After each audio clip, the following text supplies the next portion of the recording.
राजनांदगांव नगर निगम द्वारा महावीर चौक क्षेत्र के कुछ दुकानदारों को कथित अतिक्रमण हटाने का अंतिम नोटिस जारी किए जाने के बाद विवाद गहराता जा रहा है। वर्षों से व्यवसाय कर रहे दुकानदारों ने निगम की कार्रवाई पर सवाल उठाते हुए इसे अन्यायपूर्ण बताया है। दुकानदारों का दावा है कि वे निगम से वैध किराया और पट्टा लेकर व्यापार कर रहे हैं और नियमित रूप से शुल्क जमा करते आए हैं। वहीं निगम ने शासकीय भूमि पर अतिक्रमण हटाने की कार्रवाई का हवाला देते हुए 48 घंटे में जगह खाली करने का नोटिस जारी किया है। तकलीफें तो है ना हमको को 12 साल से यहाँ दुकान में हम लोग जैसे तैसे अपना रोजी रोटी चला रहे हैं।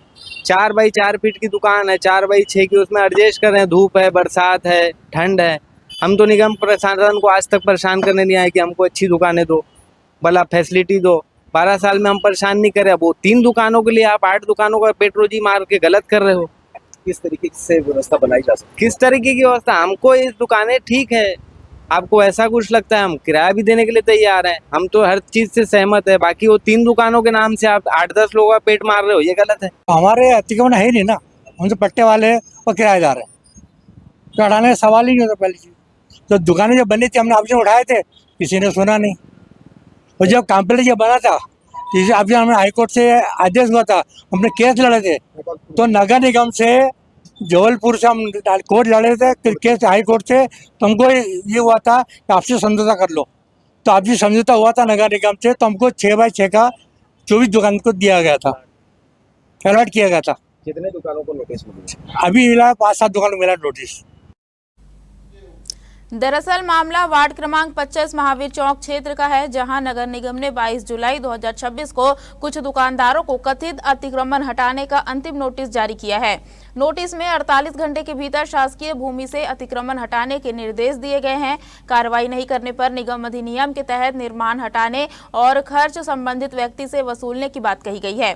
हालांकि इस नोटिस के बाद दुकानदारों में नाराजगी खुलकर सामने आ रही है। उनका दावा है कि वे कोई अवैध कब्जाधारी नहीं बल्कि वर्षों से निगम की प्रक्रिया के तहत दुकान संचालित कर रहे हैं।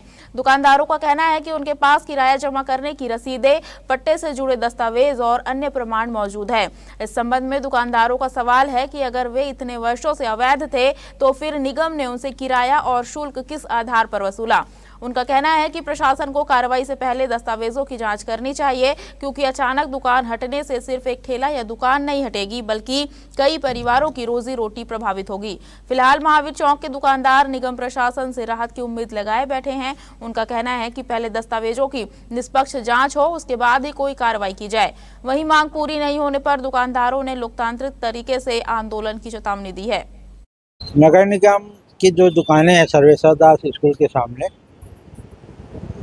उस दुकान के सामने 3 दुकानें हैं, उसको विस्थापित किया जाना है। इसके लिए जो फूल वाले हैं वहाँ पे विस्थापित करने के लिए स्थल चयन किया जा रहा है। और उनका ये कहना है कि हम लोग फूल वाले हैं, हमें एक जगह रखा जाए यहीं के यहीं, और व्यवस्थापन इनको करना है, तो इसके लिए स्थल चयन किया जा रहा है।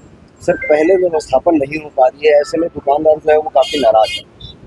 किसका व्यवस्थापन नहीं हो या इनके दुकानदारों का? नहीं, ये लोग तो व्यवस्थापित हो चुके हैं। ये 3 दुकान की व्यवस्थापन नहीं हो रही है। केवल 3 दुकान? 3 दुकान। और बाकी दुकानदार जो जिनके पास कुछ स्वयं पट्टा भी है?